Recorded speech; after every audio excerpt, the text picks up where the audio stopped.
three forces of psychology. I think we should be aware of these three forces. Okay. Now, before John Watson time, psychology, the discipline of psychology, or the topics in psychology, they're very they're at a chaotic moment. Okay, so at that time, before Watson, the notion of introspection was very important at that time. So, what is introspection? That you look inside yourself and and then report any fleeting feeling, anything. Okay, and then you report that. So, in an attempt to mimic physics, that is to say, trying to get at the atomic level of behavior.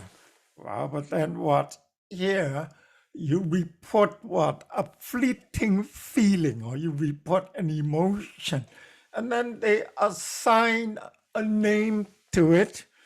But then what? Well, as time dragged on, there are a lot of names for like a lot of names for the same behavior, or just simply a lot of behaviors. Okay, so it became chaotic. Okay, so this is called the nominal fallacy. That is to say, just slap a label on certain thing, and then and reported that it existed.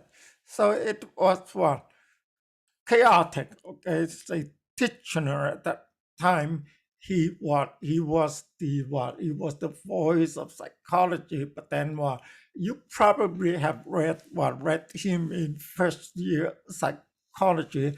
He was a very difficult person to deal with. But anyway, Watson at that time, he observed all that. Okay, and then he gave a series of lectures at the University of Columbia in 1913, a series of 69 lectures, and that established behaviorism. So, what is behaviorism? Was kind of like positivism.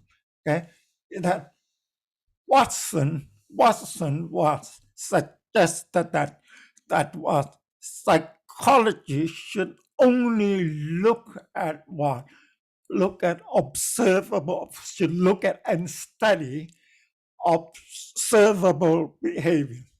Anything not observable should be abandoned. So therefore, making it a science of observation. All right. So if something that cannot be observed, psychology should not study it. So that's behaviorism. Okay. So John Watson, he at that time he studied white rats. They studied white rats, and he claimed to be the only person who knew everything about white rats. So he performed experiments using white rats. Okay, and of course here in Russia, Ian Pavlov, you know this name, influenced him a lot. Okay, and of course Pavlov, a famous experiment. We will come to that when we study Skinner. Anyway, then he has famous followers. Okay, like Edward Thorndike. Edward Thorndike worked with cat puzzle box instead of rats, and then he contributed a lot of theories to psychology and, of course, to educational psychology as well. All right.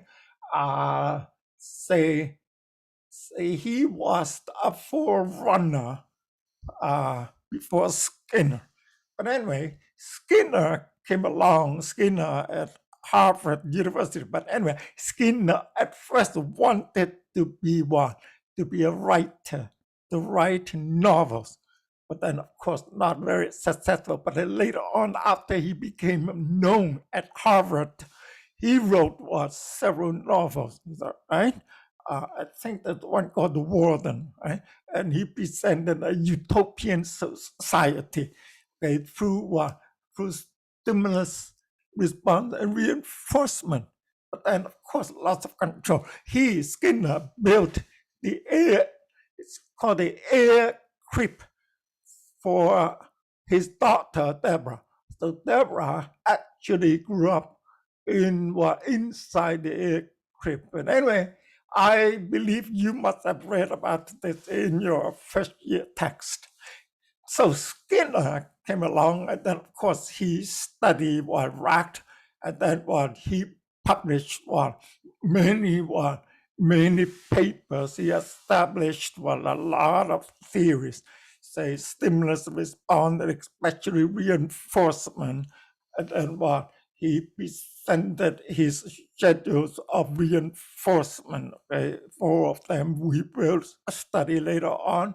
And he, of course, single-handedly influenced psychology as well as educational psychology to a very large extent.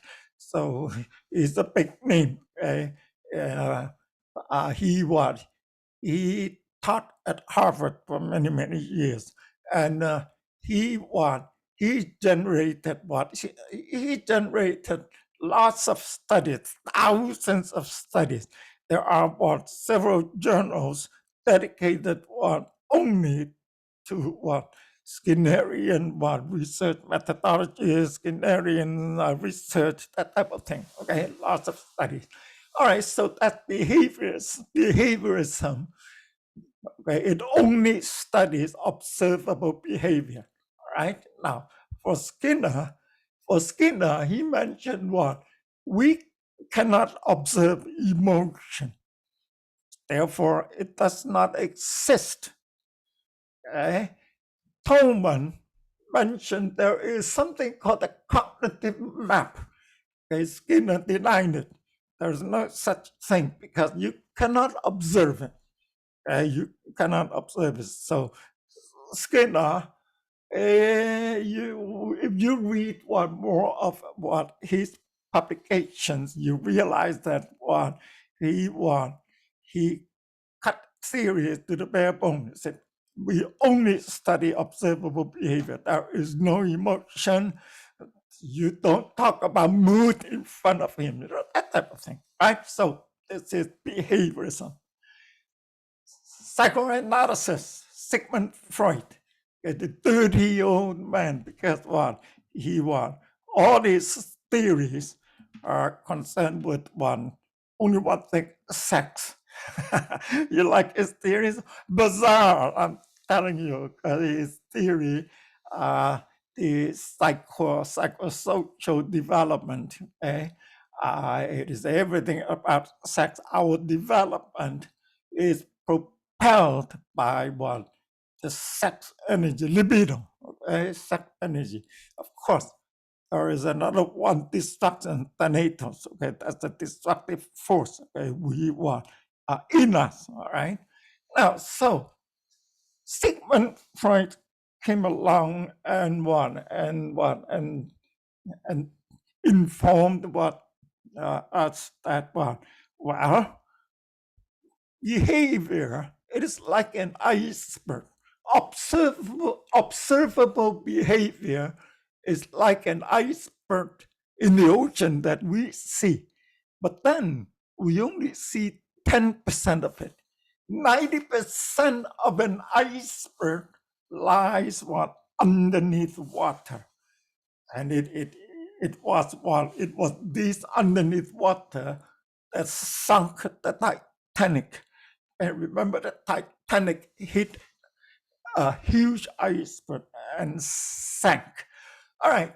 So Freud mentioned that we should not abandon 90% of those unconscious behaviors. We are not conscious of it. It's like the sea level is the line for separating consciousness from unconsciousness. Conscious behaviors are observable, only 10%. Okay? 90% of our behaviors are unobservable, and even we are unconscious of one of those behaviors. So Sigmund Freud try to dig into that unconscious realm and study those behaviors. And a lot of theories in abnormal psychology, and then the clinical psychology, a lot of theories are from Freud. Okay? However bizarre, but then from Freud. And at this point in time, there are still 40% of all clinical psychologists, okay, in Europe and in America, they still practice Freudian psychology. 40%. They, of course, here, it's you understand that Freud here is his arguments are always circular. You cannot disprove his theories, and it is hard to suggest evidence to support his theories. Of course, there are a lot of studies now disproving Freud's theories, and also some supporting his theories, right?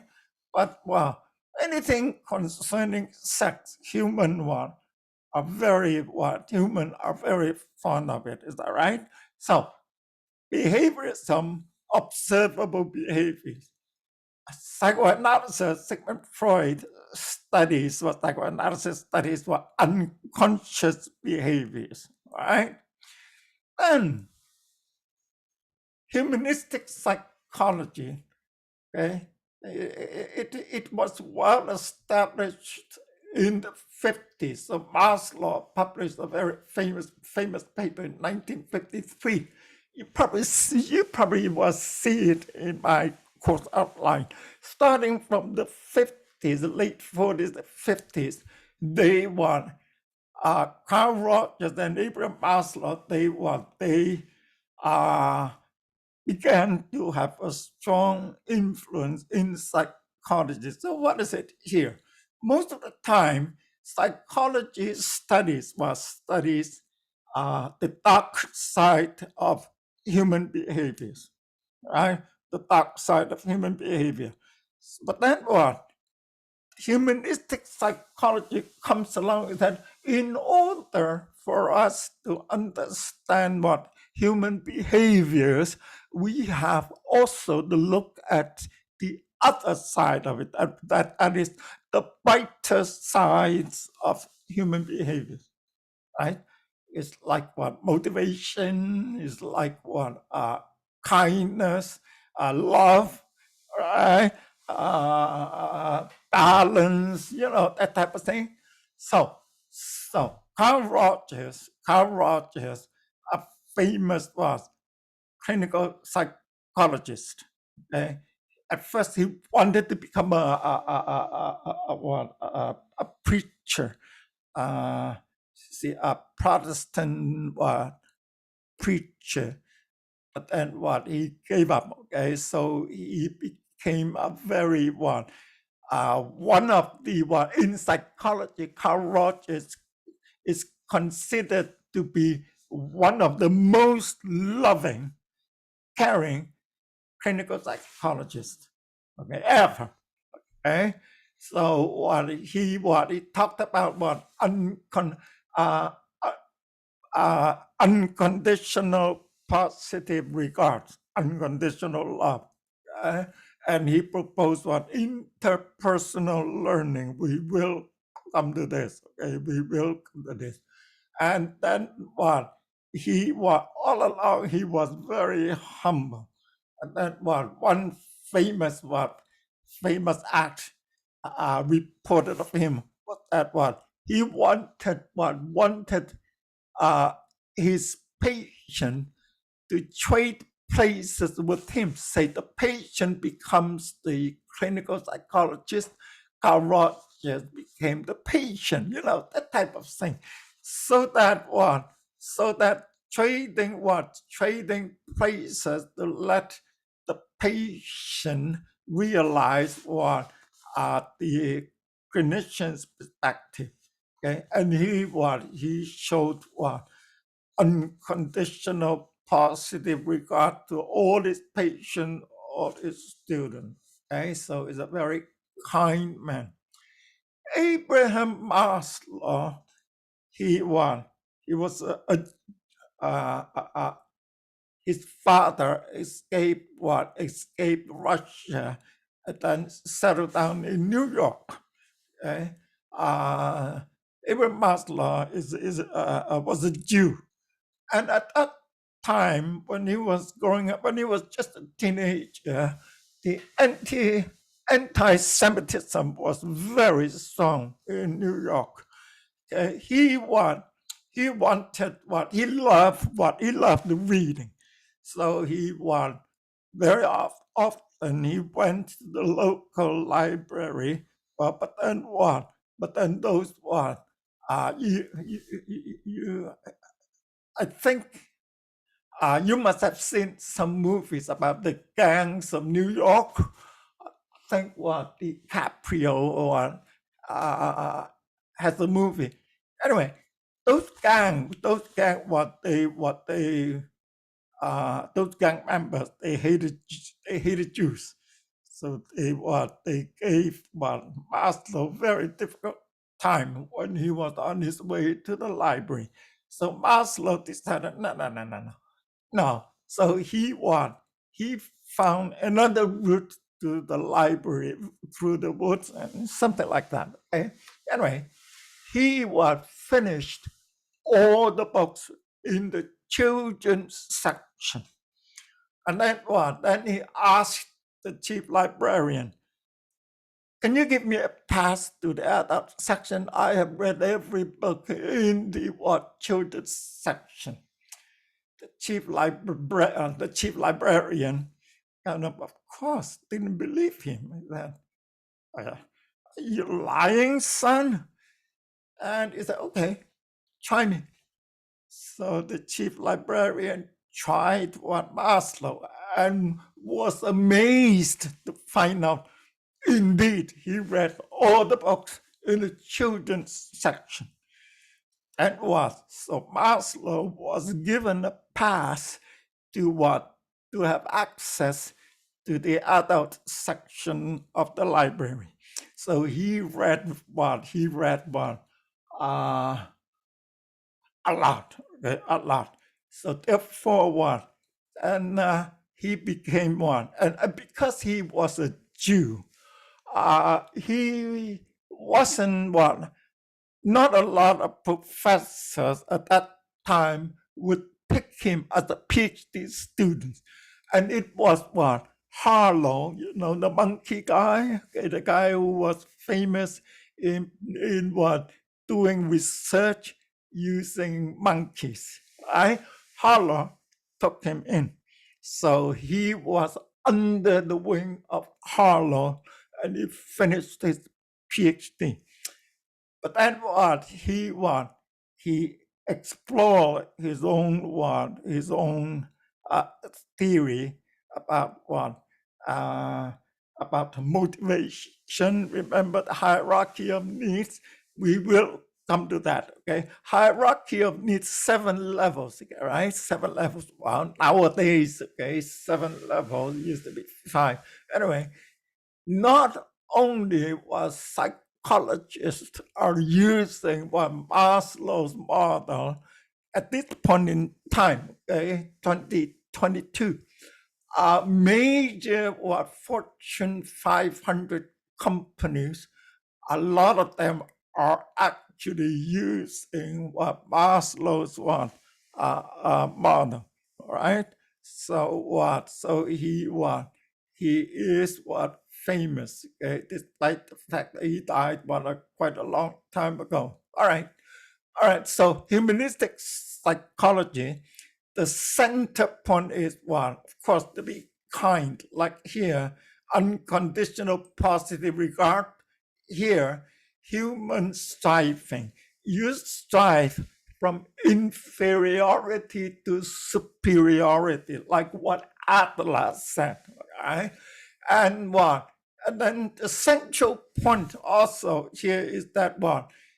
That uh, being humanistic means what? Other oriented. Therefore, in a hospital, it is patient oriented. In a service center, it should be client oriented. Like for example, at Walmart, at Home Depot, the model, if they do this, use the humanistic approach, it should be what? Client centered, right? Client center. So government, if they're running humanistic one approach, it should be what? It should be citizen center, right? Citizen center. And in education, in a school, in a university, it should be student centered. So that's the central notion of humanistic psychology. And it spawns another branch of psychology. It is now called positive psychology. Okay, positive psychology. It is what? It is, of course, it was derived from humanistic psychology starting what? Year 2000. Okay, Martin Seligman, he founded a positive psychology. And there are of course, there are differences between humanistic and positive psychology. Take my positive psychology course, Psych 3 to 6, right? And it's very interesting. It's a nice course, okay? And after taking it, the likelihood is good that you become a better person. I hope, all right? So that's the three forces in psychology. Now, the fourth one is coming. About 20 years ago, they were saying it is cognitive psychology. How likely it is good, but that was what is it? Sense. What is it? This old professor trying to say that what? Remember at Nipissing we have what? We have a department in psychology headed by what used to be headed by Mehdi Sari, and then Andrew Weeks. That's regarding sensory, okay? Regarding cutting up animal brain, and then try to study, okay? So think what we published, like Mehdi Sari published paper in Nature or Science. It's about what? It's about if we treat them, the rats, the white rats, well, say play with them, that type of thing. Their brain cells, actually, what their brain cells were found to be much larger than those without interaction with human. Okay, that type of thing. All right. So these are the three forces of psychology, and we will come back to one. We will come back to them when we discuss some of the theories in educational psychology. All right, good. All right, there it goes.